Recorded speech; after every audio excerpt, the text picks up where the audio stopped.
Olá, gente. Eu sou Tatiana Oliveira, presidenta do Sindicato dos Bancários do Pará, e esse é o nosso podcast Café Bancário, uma iniciativa do Sindicato dos Bancários para a gente dialogar mais de perto com a categoria, tomando um café que a gente gosta muito, para conversar sobre diversos temas da atualidade, da nossa categoria e do mundo. Então, fica com a gente, você é nosso convidado.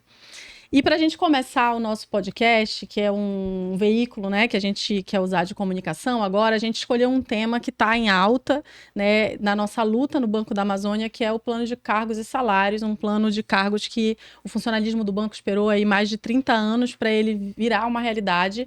E temos convidados muito importantes aqui hoje, o Cristiano Moreno, que é coordenador da COI do Banco da Amazônia, o Gilson, que é presidente da Associação do Banco da Amazônia, e a Adrissa, que é do escritório Meire Cohen Advocacia, que está também nos assessorando nesse tema. E também vamos ter um convidado online, o Everson, que é técnico do DIEESE, que está de férias, um direito trabalhista muito importante de se fazer uso.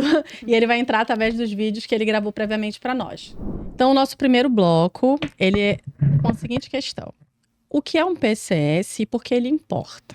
Então, a nossa ideia é falar aqui de uma maneira geral, né, para qualquer empresa pública ou privada, um plano de cargos, qual é o sentido de ter um plano de cargos, né? Então, vou pedir aqui que o Cristiano responda uma pergunta. O que é um plano de cargos e salários e por que praticamente toda grande empresa produz um?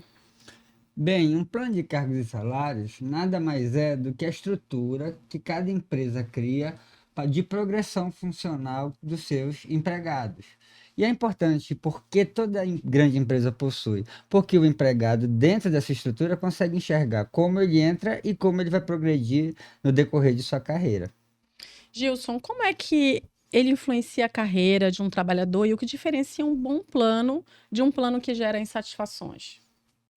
Bom, ele influencia porque ele mexe com as carreiras, mexe com as suas remunerações, com as formas de progressão. E assim, o que ele tem que fazer é manter os direitos que já existem, né? E progredi-los, né? Não acontecer o que está acontecendo recentemente com vários planos de cargos e salários, que é você ter perdas, né? Em relação a conquistas históricas que já estavam consolidadas nas carreiras, né? E acaba gerando aquelas distorções, Isso, né? Adrissa, por que esse tema interessa não apenas aos bancários, mas a qualquer categoria profissional? Bom, esse tema, quando a gente fala num plano de cargos e salários, ele é fruto de uma luta histórica da classe trabalhadora, né? Não à toa a gente vê diversas categorias, tanto da iniciativa privada e até mesmo da administração pública, buscando a implementação de um plano de carreira, né? Um plano de cargo de salários, porque, como o Cristiano explicou, ele funciona como um mapa para o trabalhador, para que ele saiba, né, que ele consiga projetar o seu futuro dentro da empresa, dentro do órgão em que ele trabalha. Ele sabe como ele entrou e qual é a perspectiva que ele tem a longo prazo, né, no futuro, que ele precisa para ascender profissionalmente, como a empresa vai avaliá-lo, quanto tempo ele vai levar para poder chegar ao topo daquela carreira. Então, é um tema de interesse de qualquer trabalhadora e de qualquer trabalhador. Vamos entrar então agora no nosso bloco 2 de perguntas, falando sobre o caso do Banco da Amazônia. E agora que a gente já sabe a importância, né, de um plano de cargos e salários de uma maneira geral, a gente vai entrar no caso concreto do Banco da Amazônia, que passou aí mais de 30 anos, né, desde o último. Eu quero te perguntar, Cristiano, por que a categoria reivindicava um novo plano de cargos há muito tempo? Desde 94, quando foi implantado esse plano de cargos e salários no Banco da Amazônia, ele já foi implementado com problemas, deixando algumas categorias, inclusive, sem muita expectativa de progressão ou com um valor muito achatado em relação ao mercado. Então, naturalmente, esses problemas, na própria implementação do plano, já geraram uma expectativa para a categoria que essas correções viessem com um novo plano que acabasse com essas distorções. Entendi. E a gente, com a luta conjunta das entidades, resolveu pedir ajuda do DIEESE para fazer uma análise técnica. E como o Everson não pôde estar aqui hoje conosco, ele vai nos responder, né, aqui o que o banco apresentou nessa proposta atual. O banco apresentou uma reformulação de um plano de cargos e salários, da qual vigora desde 1994. A gente está falando aí de uma mudança estrutural em pilares fundamentais que ditaram a valorização, o tempo de carreira e até a remuneração dos trabalhadores daquele banco. A mudança ela é muito forte, porque ela não só reenquadra todos os trabalhadores, como ela estabelece também novos níveis de função.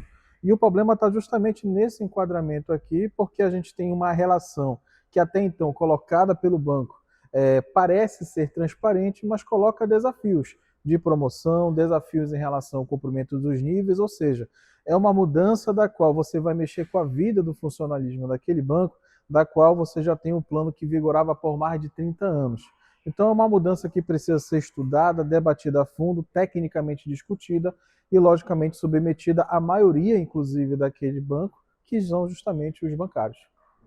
Bom, com base na análise técnica do Diese, a gente pode dizer que tem muitos questionamentos, né, por parte dos empregados. E aí existe uma diferença entre o que está no papel, né, e a realidade jurídica, dos direitos, inclusive, dos colegas. E eu queria te pedir, Adrissa, em nome aí do escritório Meire Cohen Advocacia, que tu pudesses comentar isso do ângulo jurídico. Bom, o que a gente espera, na realidade, né, de um plano de cargos e salários é que ele conduza o trabalhador, que ele conduza o empregado ao topo da carreira, né? Que ele possibilite que todo aquele quadro funcional da empresa consiga ascender profissionalmente e atingir esse topo. Mas a gente sabe que nem sempre essa é a realidade e que nem todo plano é criado com esse intuito, né? Muitas vezes a empresa cria um plano, na realidade, que não conduz o empregado a esse destino, mas na realidade atrasa ou dificulta que esse empregado consiga atingir esse topo da carreira. E quando a gente olha para o PCCS, né, para esse novo PCCS que o BASA está querendo implementar, a gente vê diversos pontos que nos mostram essa realidade. Né, de perda de direitos, de dificultar essa ascensão profissional, quando ele amplia ali o tempo para uma promoção, né, por antiguidade, eleva para 5 anos. Então, a gente vê diversos pontos aí que, na realidade, não configuram uma melhoria, mas sim impõem uma dificuldade maior na carreira daquele empregado. Pegando esse gancho aqui da Adrissa, Gilson, eu queria que tu falasses quais são os principais pontos de preocupação que tem gerado um alerta na categoria, nessa proposta que o banco apresentou aí, que o prazo de adesão está quase acabando. Assim, é difícil até tentar resumir, né? Mas vamos lá. Primeiro, a transição, né? A mudança de um PCS para outro, as pessoas não. Aí nós temos uma realidade no banco que é assim, é gritante. Nós somos o menor salário dos bancos públicos. Então, eles não estão tendo. Aqueles que esperaram mais, que estão aí há 15, a 20, né, anos no banco, eles não estão tendo nenhum ganho. Esse é um primeiro problema. O segundo problema é que ficou distante a progressão, né? E ela ficou menor a progressão. Na realidade atual, a pessoa dobra o salário na metade do caminho, né, do banco. E agora você, para dobrar, vai ser lá no final, em 30 níveis, que a gente não sabe ainda, ao menos, como é que vai se dar esse processo de progressão dentro do banco, né? Assim, no geral, são esses, mas tem outros detalhezinhos que são, assim, também muito danosos, né, que a gente pode depois conversar.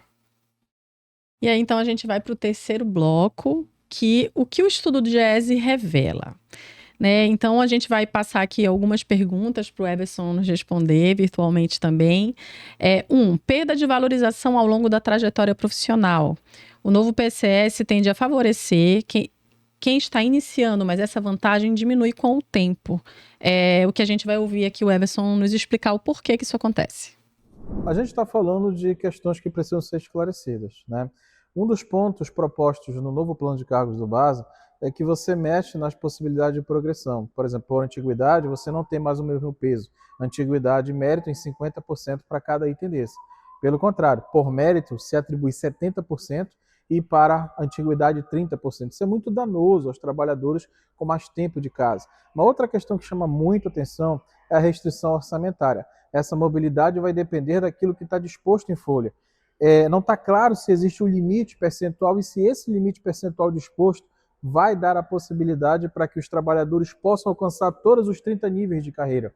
Veja, estamos falando de um plano de cargo de salário que vai moldar a vida funcional não em uma década, mas por mais de uma década, como ocorreu com o plano de 1994. Então, critérios de promoção, critérios de elegibilidade, a meritocracia é algo que precisa ser considerado e, acima de tudo, isso submetido não só em relação ao que se perde e o que ganha, mas principalmente quais são os critérios claros para que essa promoção aconteça. Eu acho que se isso tiver esclarecido, se a categoria entender como isso funciona e tendo a garantia de que a mobilidade acontecerá de maneira correta, acho que o plano vem numa boa. Mas se ele vem no contrário disso, deixa lacunas, inclusive em relação ao entendimento do que pode acontecer com esse bancário, de fato, o sindicato está atento, está acompanhando, e não é salutar que a gente possa fechar nesse momento um plano de cargos e salários que não responda a todas as questões que a categoria precisa.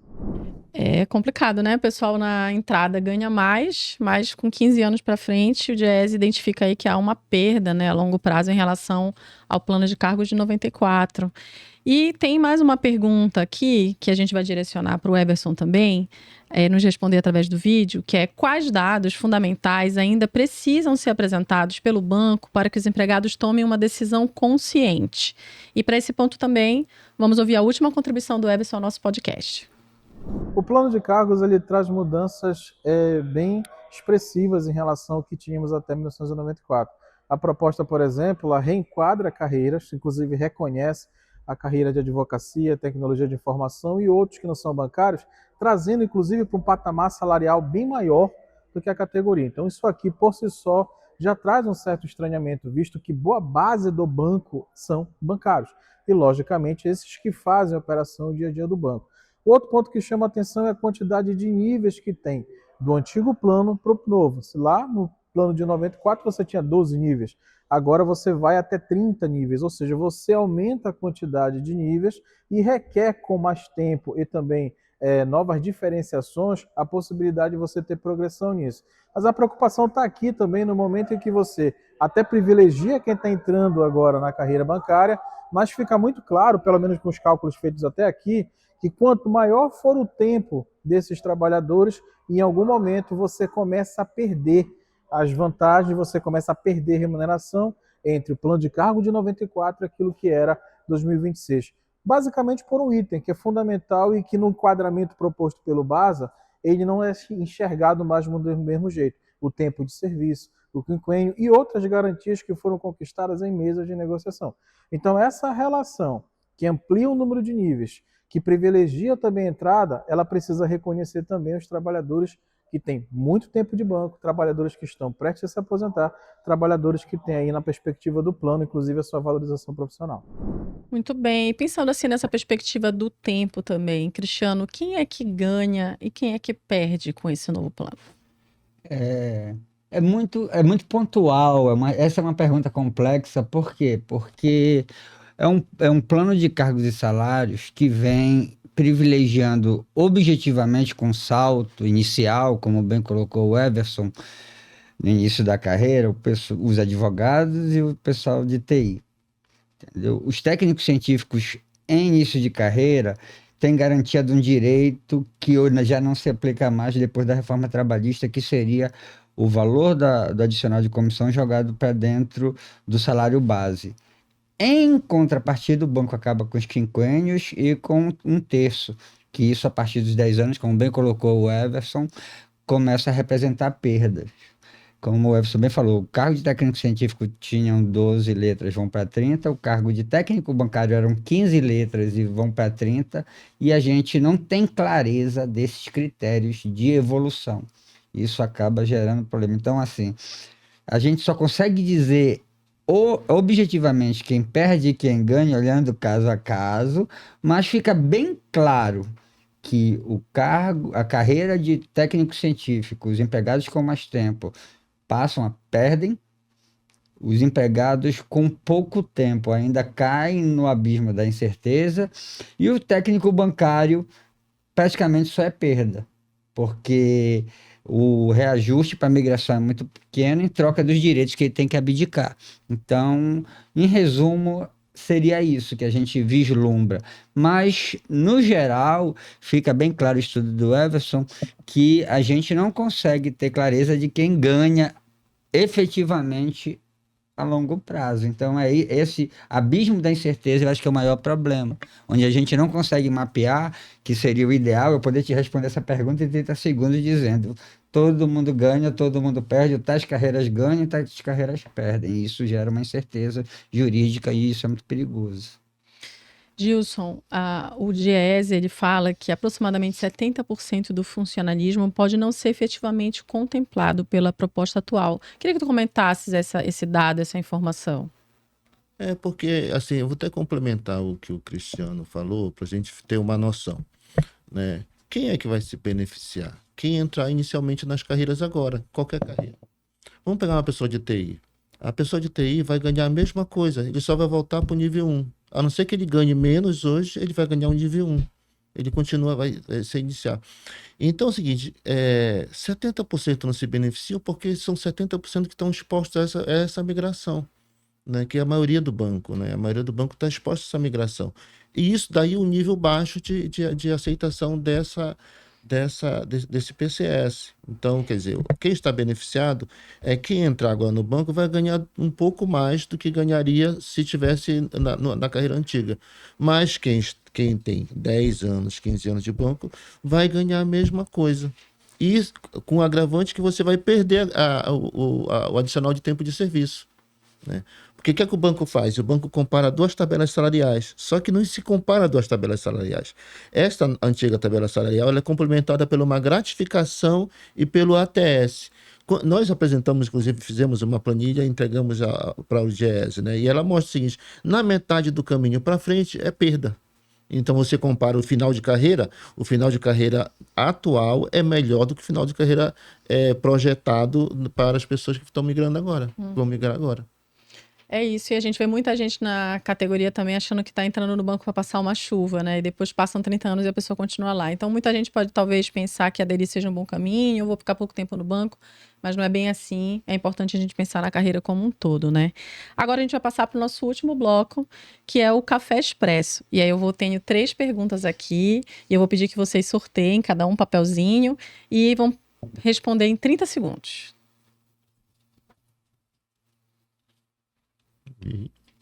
Não tá soltando aqui. Não, é só uma aqui, né? É só um, eu acho. Será? É, né? Pode pegar.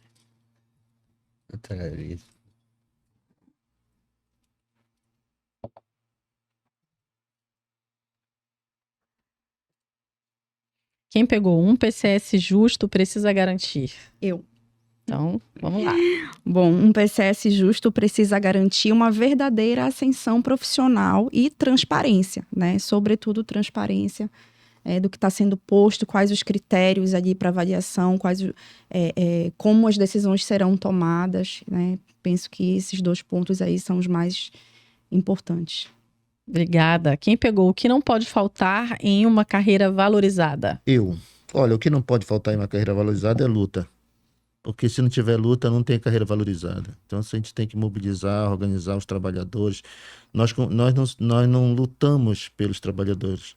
Nós organizamos a luta deles, né? Então, a EBA, os sindicatos todos da nossa região, nós estamos nos jogando para organizar e mobilizar e para que a gente possa valorizar de fato. Mas não são as entidades. É a categoria organizada, mobilizada que vai garantir isso. Verdade. As entidades são um instrumento, né, para fortalecer, mas sem a categoria fica difícil. E então, Cristiano, em uma frase, porque a categoria precisa acompanhar esse debate. Porque dentro da categoria, aderindo ou não aderindo ao PCS, isso vai ter reflexo na vida de todos. Então é relevante, é super importante que todo mundo acompanhe esse debate. Muito bem, gente. A gente está, então, caminhando para o fim aqui do nosso podcast. Eu quero que a gente dê uma palavra aqui de orientação para os empregados que estão na última semana aqui de adesão ao plano de cargos aberto, né? Então, que vocês possam falar também rapidamente uma orientação, uma mensagem. Bem, a nossa orientação é, em um momento que, como já foi falado durante o podcast, onde reina a incerteza, a nossa orientação, a orientação das entidades, dos sindicatos, é pela não adesão ao PCS, porque só assim nós podemos demover o banco de ter um PCS cheio de incertezas e que ele possa voltar com uma proposta que seja dialogada e que atenda ao anseio de todos os trabalhadores, corrigindo essas distorções que reinam desde 94. Bom, pegando o gancho aqui da fala do colega Cristiano, o que eu gostaria de destacar é que o PCS ele não é um documento qualquer, né? Ele não é um simples documento que você dá ali o seu ok e pronto. Ele é algo que vai influenciar em toda a vida daquele trabalhador, inclusive nas decisões pessoais que ele vai tomar, né?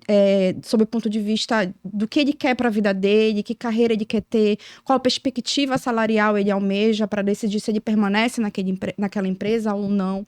Então, é importante que toda trabalhadora, todo trabalhador tenham essa consciência, né, do impacto que esse plano vai trazer não só na sua vida funcional, mas também na sua estrutura familiar e naquilo que ele almeja para sua própria vida pessoal. E ele tem uma renúncia de direito, né? Exatamente. Gilson também tem uma mensagem pra gente. Assim, primeiro, não aderir, né? Segundo, a gente precisa pegar as informações. Nós fizemos agora, entramos no Ministério Público do Trabalho, pedindo a negociação com o banco, né? Em relação a isso e adiar para a gente poder conversar pelas incertezas e pelas desinformações que o próprio DIEESE está dizendo. Mas a gente precisa também o seguinte, a gente está vendo muita pressão para aderir. E essas pressões são verbais. Qualquer pressão qualquer prova que você tenha, o colega que está assistindo esse podcast tenha, repasse à associação, ao seu sindicato, para a gente mover o Ministério Público do Trabalho em relação a isso. Não admitimos nenhuma pressão para aderir esse plano de cargo e salário, tá? Gente, eu quero agradecer muito a presença de vocês, né? Acho que o podcast serviu, né, para o papel que ele se propôs, que é tocar nesse assunto, colocar o dedo nessa ferida, informar os trabalhadores e colocar as entidades aqui, o nosso jurídico também à disposição. E eu quero dizer para vocês que o sindicato, então, encerra esse dia de hoje, né, falando que o plano de cargos foi uma longa espera, mas que essa espera ela não vire desespero, que a gente consiga ter tranquilidade para analisar bem o cenário e tomar a nossa decisão. A orientação das entidades segue sendo não faça adesão a esse plano de cargos, porque a gente acha que ainda tem uma luta a ser feita, um caminho a ser percorrido. As entidades estão à disposição para dialogar com o banco, as melhorias, para que ele possa atender, de fato, o anseio de valorização dos trabalhadores e das trabalhadoras. E aí fica atento às nossas redes, acompanha, porque a gente vai ter mais luta, né, mais orientações aí, qualquer novidade a gente vai informar vocês também.